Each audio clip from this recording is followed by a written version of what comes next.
Hello my friends and welcome back. Today we are showing you this automatic hand can opener.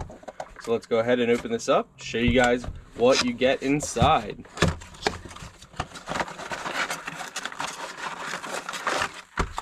Okay, so they give you a little manual and this is it. Just a small, simple can opener. If you pop that up, you can see in here it takes 4 AA batteries. So let's go ahead, put some batteries in and test this out, see if it works. Okay, so now for this, you put it on top and you press the button.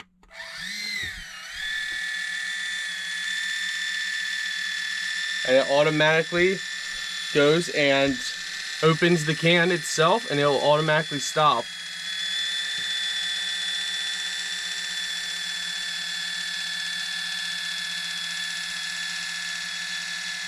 So everything is automatic.